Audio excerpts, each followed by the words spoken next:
Assalamualaikum warahmatullahi wabarakatuh dan salam sejahtera. Dalam video ini, saya Farah Nadira binti Abdul Rahman Pahlavi, nama matriks BA 1816092, mewakili kumpulan 5 akan membentang berkenaan dengan hubungan Amerika Syarikat dan Jepun pasca 1952. Pembentangan ini dimulakan dengan abstrak. Hubungan diplomatik merupakan satu bentuk hubungan yang terjalin di antara dua buah negara atau lebih. Situasi ini dapat dilihat dalam hubungan Amerika Syarikat dan Jepun pasca 1952. Melalui perjanjian Treaty of San Francisco, maka Amerika Syarikat dan Jepun secara rasminya menjalinkan hubungan diplomatik. Serta perkara ini juga merupakan pengakhiran kepada dasar imperialisme Jepun. Oleh itu, dalam video ini saya akan menganalisis sejauh manakah hubungan antara Amerika Syarikat dan Jepun yang bersifat daripada musuh kepada sekutu yang menjadi landasan kepentingan kepada kestabilan geopolitik antara Amerika Syarikat dan rantau Asia, khususnya ketika Perang Dingin. Seterusnya, masuk kepada bahagian pengenalan. Hubungan Amerika Syarikat dan Jepun sebelum 1952 boleh dikatakan dalam keadaan yang tidak baik. Sejak tahun 1937, konflik antara kedua buah negara ini semakin memuncak sehingga pada satu tahap Amerika Syarikat melancarkan serangan ke atas Jepun. Antara konflik yang berlaku di antara Amerika Syarikat dan Jepun sebelum kedua buah negara ini menjalinkan hubungan diplomatik adalah apabila pasukan daripada Jepun telah menyerang salah satu wilayah di China, iaitu wilayah Manchuria. Setelah melakukan serangan tersebut, Jepun mengumumkan bahawa wilayah Manchuria tersebut adalah milik Jepun. Dan kemudian Jepun menamakan wilayah tersebut sebagai Manchukuo. Tindakan Jepun ini tentunya mendapat tentangan daripada Amerika Syarikat.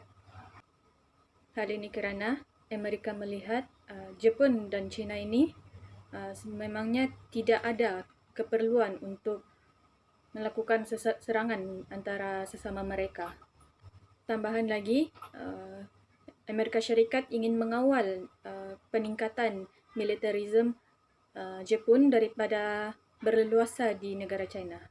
Oleh itu, tindakan yang dilakukan Amerika adalah dengan melimitkan bilangan tentera laut Jepun di China, dan hal ini adalah untuk mengekang aktiviti militarisme Jepun berleluasa di negara China. Kemudian pada tahun 1940-an, Jepun ada usaha atau inisiatif untuk menjalinkan hubungan diplomatik dengan Amerika Syarikat, iaitu Jepun membuat rundingan dengan Amerika Syarikat untuk menghentikan embargo yang dikenakan ke atas Jepun. Kemudian perbincangan dilakukan dengan diwakili oleh Duta Jepun ke Washington, dan hasil daripada perbincangan tersebut, Amerika Syarikat meletakkan syarat sekiranya Amerika Syarikat ingin menarik balik embargo tersebut. Antara syarat yang dikenakan ke atas Jepun adalah Jepun dikehendaki untuk mengeluarkan semua tenteranya yang berada di China dan di Indochina, serta Jepun juga dikehendaki untuk memutuskan hubungan atau menarik balik atau menamatkan penglibatannya dalam perikatan yang mana perikatan ini telah ditandatangani dengan Jerman dan Itali pada tahun sebelumnya. Ini bermaksud Amerika Syarikat ingin Jepun keluar daripada kerjasama dengan Jerman dan Itali, yang mana pada ketika itu kedua kuasa ini merupakan musuh besar bagi Amerika Syarikat. Namun begitu, Jepun menolak terhadap syarat yang dikenakan tersebut, dan Jepun tetap meneruskan hubungannya dengan Jerman dan Itali dan seterusnya menjadi sekutu dalam Perang Dunia Kedua. Setelah berakhirnya Perang Dunia Kedua dengan kekalahan ke atas sekutu di antara Jepun, Itali dan Jerman, maka pada tahun 1951 Jepun dan Amerika Syarikat mula membuat satu perjanjian hubungan diplomatik yang mana titik permulaannya adalah melalui perjanjian San Francisco yang termeterai pada tahun 1951. Perjanjian ini juga menandakan bahawa berakhirnya imperialisme Barat ke atas Jepun yang menyaksikan negara Amerika Syarikat dan Jepun telah menjadi sekutu semasa era Perang Dingin. Seterusnya beralih kepada suratan literatur. Pertama adalah penulisan Graepner tahun 1963 yang bertajuk The Cold War, Ideological Conflict or Power Struggle.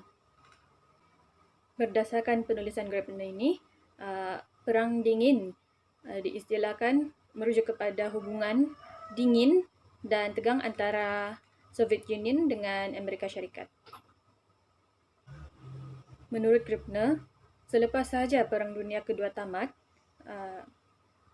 perkara ini telah menyebabkan berlakunya perlumbaan kuasa untuk mengisi vacuum of power, khususnya di Eropah dan di Asia Timur, yang mana telah ditinggalkan oleh Nazi dan Jepun atas kekalahannya pada Perang Dunia Kedua tersebut. Seterusnya, penulisan Michelle Green tahun 2000 yang bertajuk The Challenges of Managing US-Japan Security, Relations After the Cold War, New Perspective on US-Japan Relations. Menurut Michelle Green, Amerika melihat bahawa kedudukan Jepun tersebut merupakan salah satu lokasi yang strategik untuk Soviet Union membangunkan teknologi senjatanya di sana. Oleh itu, Amerika Syarikat melihat seandainya Amerika Syarikat mampu mengawal Jepun, maka perkara ini secara langsung dapat melengahkan kedudukan Soviet Union di Asia Timur. Terakhir ialah penulisan Tong Fee Kim 2016 yang bertajuk US Alliance Obligations in the Disputes in the East and South of China Seas. Menurut Kim, dalam penulisannya ini, hubungan diplomatik antara Amerika Syarikat dan Jepun adalah penting untuk menyelesaikan masalah yang berlaku di antara China dan Jepun dalam konflik perebutan wilayah, iaitu di Kepulauan Senkaku atau Pulau Diaoyu. Menurut Kim, konflik perebutan wilayah tersebut berlaku apabila China telah mendakwa bahawa kepulauan tersebut adalah milik China. Berdasarkan kepada sejarah Perang Indo-Jepun, yang mana kepulauan tersebut telah diserahkan kepada Jepun berdasarkan perjanjian yang disebut sebagai Shimonoseki tahun 1895, iaitu tergolong dalam wilayah Taiwan yang telah diserahkan kepada Jepun. Kemudian beralih kepada dapatan isi, iaitu hubungan Amerika Syarikat dan Jepun dalam aspek politik dan pentadbiran. Hubungan politik di antara Jepun dan Amerika ini bukanlah baru dilaksanakan atau baru terjalin pasca Perang Dunia Kedua. Justru hubungan di antara dua buah negara ini telah berlaku sejak zaman Kerajaan Meiji lagi. Hubungan politik di antara Amerika Syarikat dan Jepun sempat mengalami istilahnya gangguan apabila Jepun menyertai satu perjanjian bersama dengan Nazi Jerman dan Itali dalam Perang Dunia Kedua. Namun, Kekalahan yang dialami oleh Jepun semasa Perang Dunia Kedua telah menyebabkan Amerika Syarikat menduduki semula Jepun bagi menjalinkan semula hubungan diplomatik antara dua buah negara ini. Dan kemudian pada tahun 1951, Amerika Syarikat dan Jepun telah membuat satu hubungan diplomatik, hubungan politik yang erat, iaitu melalui perjanjian San Francisco yang termeterai pada 8 September 1951. Namun perjanjian ini mulai berkuat kuasa pada tahun berikutnya. Dapatan isi yang kedua ialah berkenaan dengan hubungan Amerika Syarikat dan Jepun dalam aspek ketenteraan. Pada 18 September 1951, Jepun telah menandatangani satu perjanjian damai atau yang dikenali sebagai Perjanjian San Francisco 1951, yang mana melalui perjanjian ini Amerika Syarikat dan Jepun menjalinkan hubungan demokrasi. Dalam masa yang sama juga, Jepun telah menandatangani perjanjian ketenteraan bersama dengan Amerika Syarikat.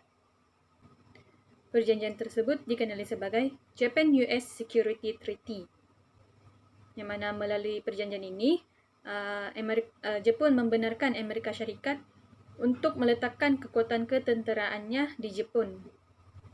Tujuan perjanjian ketenteraan tersebut adalah untuk mengawal ketenteraan Jepun daripada bangkit untuk melakukan peperangan lagi. Oleh itu, intipati daripada perjanjian tersebut adalah Jepun tidak akan menggunakan kekuatan ketenteraannya kecuali sekiranya terdapat ancaman daripada luar terhadap pertahanan dalam negaranya itu sendiri. Seterusnya, Jepun juga tidak akan menjadi negara tentera yang kuat, dalam arti kata lain bahawa kekuatan ketenteraan Jepun ini tidak akan mengundang sebarang ancaman terhadap negara-negara yang lain. Seterusnya, yang terpenting sekali dalam intipati perjanjian ini ialah Jepun akan mematuhi 3 prinsip non-nuklear, iaitu tidak akan mempunyai persenjataan nuklear. Jepun juga tidak akan memproduksi atau memproses atau mempunyai atau mengeluarkan persenjataan nuklear, dan Jepun juga tidak diperbolehkan mempunyai persenjataan nuklear di dalam negara Jepun itu sendiri. Dan yang terakhir daripada intipati perjanjian ini ialah kekuatan ketenteraan Jepun ini tetap berada di bawah kawalan atau pantauan umum, iaitu sebagai ciri daripada negara demokrasi. Dapatan isi yang terakhir ialah berkenaan dengan hubungan Amerika Syarikat dan Jepun dalam aspek ekonomi. Kekalahan Jepun dalam Perang Dunia Kedua menyebabkan ekonomi Jepun jatuh dan teruknya pada ketika itu. Perkara ini menyebabkan Jepun terpaksa lebih memfokuskan negaranya dalam aspek pemulihan ekonomi. Oleh itu, melalui perjanjian damai San Francisco 1951 tersebut, Jepun melihat bahawa ini merupakan salah satu peluang Jepun untuk dimanfaatkan bagi meningkatkan ekonominya. Oleh itu, melalui perjanjian ini, Jepun telah mempertingkatkan sektor perdagangannya bersama Amerika Syarikat. Oleh kerana Jepun merupakan pengeluar logam dan biji timah yang banyak yang sesuai untuk melakukan peralatan perang, oleh itu Jepun telah memanfaatkan sumber alam ini untuk dieksport kepada negara-negara bersekutu Amerika Syarikat dan Amerika Syarikat itu sendiri. Dalam tempoh yang singkat sahaja, Jepun berjaya membangunkan ekonominya semula hasil daripada kerjasama dengan Amerika Syarikat ini. Dan tidak dapat dinafikan bahawa Jepun semakin proaktif sejak saat Amerika Syarikat menduduki Jepun pasca Perang Dunia Kedua tersebut.